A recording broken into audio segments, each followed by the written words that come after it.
ہمارے لیے آج کی تلاوت مقدس لوکا کی انجیل اس کا 14واں باب 25ویں آیت سے لے کر 33ویں آیت تک۔ جب ایک بڑا ہجوم اس کے ہمراہ جا رہا تھا تو اس نے مڑ کر ان سے کہا کہ اگر کوئی میرے پاس آئے اور اپنے باپ اور ماں اور بیوی اور بچوں اور بھائیوں اور بہنوں بلکہ اپنی جان سے بھی کینہ نہ رکھے تو وہ میرا شاگرد نہیں ہو سکتا، اور جو اپنی صلیب نہ اٹھائے اور میرے پیچھے نہ آئے وہ میرا شاگرد نہیں ہو سکتا۔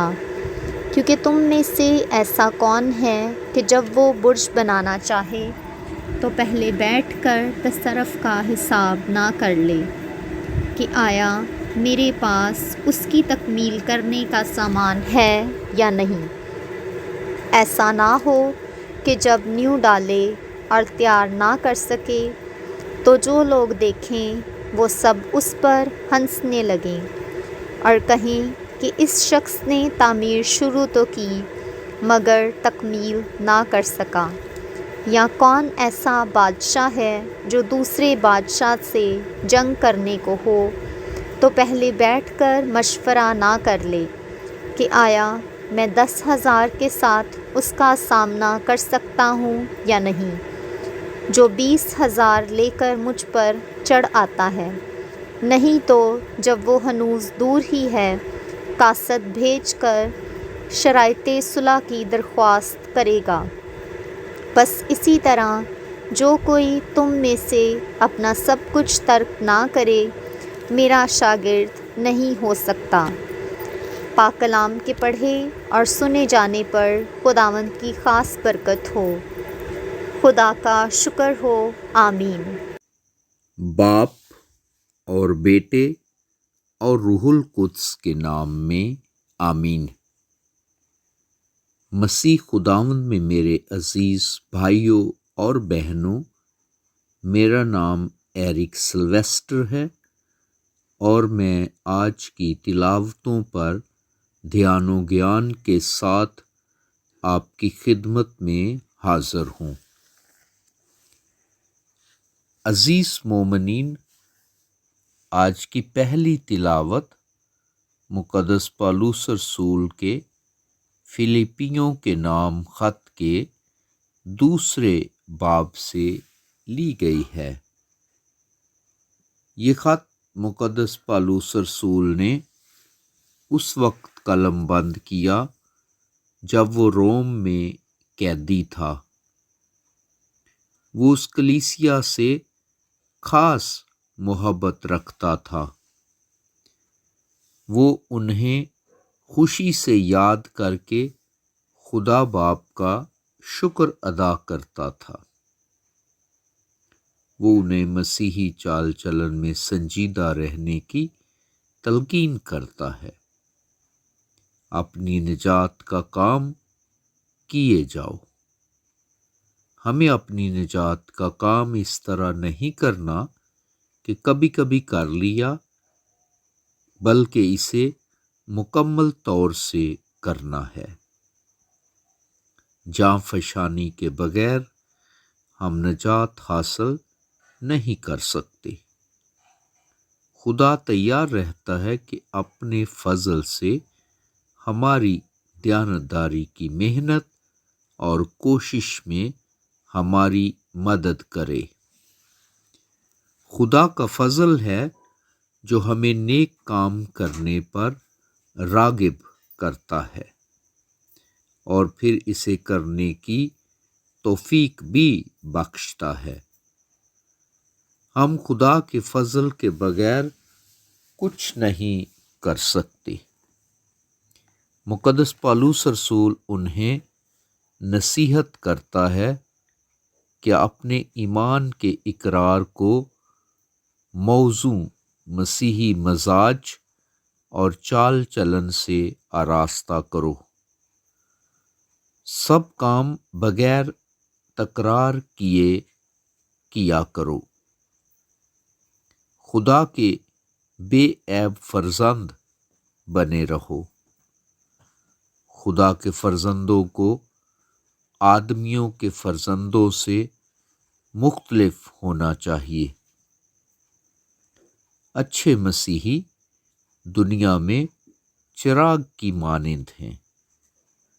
جب خدا کسی جگہ کسی نیک آدمی کو بھرپا کرتا ہے تو اس جگہ چراغ روشن کرتا ہے۔ ہمارا فرض ہے کہ زندگی کے کلام کو مضبوطی سے تھامے رہیں۔ وہ انہیں کہتا ہے، تم بھی اسی طرح خوش ہو اور میرے ساتھ خوشی کرو۔ خدا کی رضا ہے کہ اچھے مسیحی ہمیشہ خوش رہیں۔ ہمیں چاہیے کہ ہم بھی اپنے ایمان میں مضبوط رہیں اور دوسروں کو اچھی نصیحت کریں، جس سے دوسرے بامانی زندگی بسر کر سکیں۔ عزیز مومنین، آج کی دوسری تلاوت مقدس لوکا کے مطابق انجیل کے 14ویں باب سے لی گئی ہے۔ خداوند یسوع مسیح انہیں نصیحت کرتا ہے کہ شاگردی کی شرائط کو سمجھو۔ لوگ خداوند یسوع مسیح کے پاس حاضر ہونے میں بہت جوشیلے تھے۔ یسوع مسیح جانتا ہے کہ یہ لوگ میری پیروی کرنے کا ارادہ رکھتے ہیں۔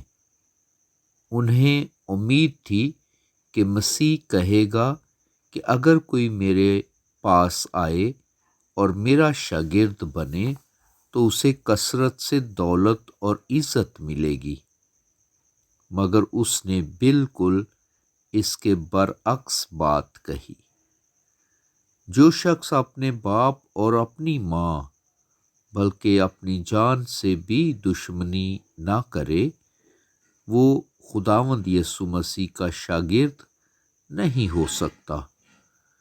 اگر کوئی دنیا کی ہر چیز کے مقابلہ میں مسیح سے زیادہ محبت نہیں رکھتا تو وہ یسوع مسیح کے ساتھ ثابت قدم اور استقلال سے چلنے والا نہیں ہوگا۔ اگر ہم اپنی جان کی نسبت مسیح سے زیادہ محبت نہیں رکھتے تو اس کے شاگرد نہیں ہو سکتے۔ خداوند یسوع مسیح نے صاف صاف کہا کہ جو کوئی اپنی صلیب اٹھا کر میرے پیچھے نہ آئے وہ میرا شاگرد نہیں ہو سکتا۔ یسوع مسیح کے شاگرد صلیب پر چڑھائے تو نہیں جاتے، مگر سارے شاگرد اپنی اپنی صلیب ضرور اٹھاتے ہیں۔ ہمیں چاہیے کہ دینداری اختیار کریں۔ ہمیں چاہیے کہ خداوند یسوع مسیح کے سچے پیروکار بنیں اور اپنے اقوال و افعال سے ظاہر کریں کہ ہم خداوند یسوع مسیح کے حقیقی شاگرد ہیں۔ آئیں آج خدا سے خاص فضل مانگیں کہ وہ ایمان کی مضبوطی عطا کرے اور اس کے سچے پیروکار بننے کا فضل بخشے، مسیح خداوند کے وسیلے سے، آمین۔